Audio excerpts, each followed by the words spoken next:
कक्षा 8 की सामाजिक विज्ञान की वर्कशीट नंबर 11 आज हम करेंगे बच्चों हाशियाकरण की समझ। पाठ नंबर 7 है हाशियाकरण की समझ। तो बच्चों देखिए हाशियाकरण क्या है। हाशियाकरण का मतलब होता है किसी व्यक्ति, समूह या समुदाय के लोगों को औरों से अलग समझना, कमतर समझना अथवा कम समझना, छोटा समझना और समाज से बेदखली का एहसास करवाना। ऐसा व्यक्ति या समूह सामाजिक चीज़ों के केंद्र में नहीं रहता या अपने आप को समाज के साथ रहने लायक नहीं समझता और यह एहसास करता है कि उनका व्यवहार अन्य लोगों के साथ सही नहीं है और लोग उनको अपने आसपास पसंद नहीं करते। समाज का यह तबका अपनी रीति, राजनीतिक, आर्थिक और सामाजिक भागीदारी से वंचित रहने वाला वर्ग बनकर रह जाता है। तो बच्चों जिसके साथ हीन भावना बरती जाती है अथवा ऐसी स्थिति पैदा कर दी जाती है ताकि वो अपने आप को वहाँ असहज महसूस करे, तो उनके रीति रिवाजों को अपनाया नहीं जाता समाज के द्वारा। ऐसे लोग गरीब होते हैं। इसके जो कारण हैं वो देखिए, उनके जो रीति रिवाज हैं वो समाज से अलग होते हैं। इसकी वजह से उनको ऐसी स्थिति का सामना करना पड़ता है, या गरीबी की वजह से, भिन्न भाषा की वजह से भी ऐसा हो सकता है, यानी अलग भाषा होने की वजह से। कमतर सामाजिक दिशा, तो सामाजिक दिशा जो होती है उनकी कम होती है अथवा उनकी स्थिति कमज़ोर होती है। इसकी वजह से भी उनको हाशियाकरण की स्थिति का सामना करना पड़ता है। कई बार लोग इस समूह को दुश्मनी या डर की नज़र से भी देखते हैं।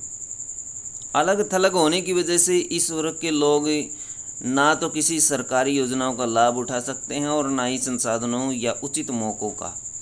साथ ही साथ वो अपने अधिकारों के लिए भी आवाज़ उठाने से चूक जाते हैं। वैसे व्यक्ति जिनके पास धन और भूमि है और ज़्यादा शिक्षित हैं, उनके मुकाबले अधिक असहाय होते हैं।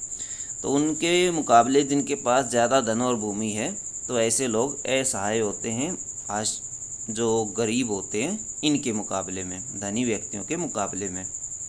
आदिवासी देखिए बच्चों क्या होते हैं। आदिवासी शब्द का मतलब होता है यानी ऐसा मूल निवासी समुदाय जो जंगलों के साथ जीते आए हैं और कई जगह आज भी उसी तरह जी रहे हैं। भारत के कई राज्यों में लगभग 8% आबादी आदिवासियों की है। आदिवासियों अपने पुरखों के गांव और प्रकृति की उपासना करते हैं।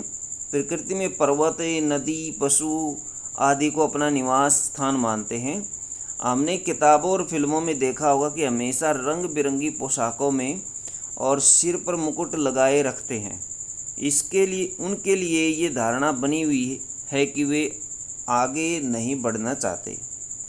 वो बदलाव या नए विचारों से दूर रहते हैं। ऐसे जो विचार होते हैं बच्चों और बदलाव होते हैं उनसे वो दूर रहते हैं और उनका जीवन पुराने किस्म का और पिछड़ा हुआ होता है। आदिवासियों को आज हाशियाई और शक्तिहीन समुदाय के रूप में देखा जाता है। तो बच्चों आदिवासी जो होते हैं वो उन्हीं को शक्तिहीन समुदाय अथवा हाशियाकरण के शिकार हो जाते हैं। अपनी ज़मीन से दूर हो जाने के कारण गांव छोड़ करके शहरों और कस्बों के उद्योग धंधों, निर्माण कार्यों में कम कीमत पर काम करते हैं और इस तरह से ये गरीब और लालची के जाल में फंस जाते हैं। गरीबी और लालच के जाल में फंस जाते हैं। तो बच्चों अपनी ज़मीन से दूर होना पड़ता है इन्हें, क्योंकि आज के समय में जो इनका एरिया है, जंगलों वाला एरिया, उसको काट दिया गया है, वहाँ पर शहर बसा दिए गए हैं और गांव में कई बार इनके पास कई ऐसे लोग होते जिनके पास ज़मीन नहीं होती, खेती के लिए ज़मीन नहीं होती, रहने के लिए भी ज़मीन नहीं होती, इसीलिए उनको शहरों में स्थापित होना पड़ता है। हाशियाकरण किसे कहते हैं? क्वेश्चन नंबर 1 देखिए, हाशियाकरण किसे कहते हैं?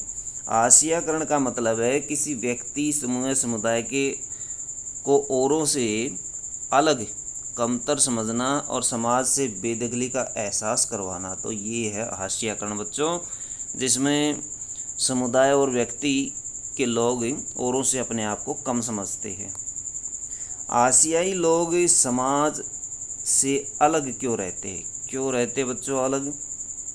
क्योंकि उनको ऐसा एहसास करवाया जाता है कि वो दूसरे लोगों से कम है। तो बच्चों क्या है, कई बार लोग इस समूह को दुश्मनी या डर की नज़र से भी देखते हैं। अलग थलग होने की वजह से इस वर्ग के लोग ना तो किसी सरकारी योजनाओं का लाभ उठा पाते हैं और न ही संसाधनों का। तो वो अपने अधिकार से भी चूक जाते हैं। तो ऐसे व्यक्ति, ये वाली लाइनें इसके अंदर आप लिख सकते हैं, अलग थलग पड़ जाते हैं और समाज में रहना पसंद नहीं करते। क्वेश्चन नंबर 3 देखिए, आदिवासी कौन होते हैं। आदिवासी शब्द का मतलब होता है मूल निवासी। जंगलों में ये रहते थे पहले और फिर इन्होंने धीरे धीरे शहरों में बसना शुरू किया। भारत में कई राज्यों में 8% आदिवासी स्थित हैं। क्वेश्चन नंबर 4, आदिवासियों ने शहरों में रहना शुरू क्यों किया। तो अपनी ज़मीनों से दूर हो जाने के कारण गांव छोड़ करके शहरों में उद्योग धंधे काम के लिए इनको शहरों में बसना पड़ा। आपके विचार से ऐसे लोगों को समाज में सम्मान कैसे मिल सकता है। कैसे मिल सकता है बच्चों, उनके भिन्न रीति रिवाज जो हैं और भाषा उनको अपना करके उनको सम्मान देना चाहिए। उनके रीति रिवाजों और भाषा को सम्मान दे करके हमें इनको बसा सकते हैं अथवा सम्मान दे सकते हैं। इनकी गरीबी दूर करके अथवा इनकी सहायता करके हम ऐसा कर सकते हैं। कमतर सामाजिक दशा होने की वजह से ये एक दूसरे को से हीन समझते हैं अपने आप को, इसलिए इनकी सामाजिक दशा को सुधार कर भी ऐसा किया जा सकता है। बच्चों इस क्वेश्चन में आप ये चारों पॉइंटों के ऊपर आप लिखेंगे।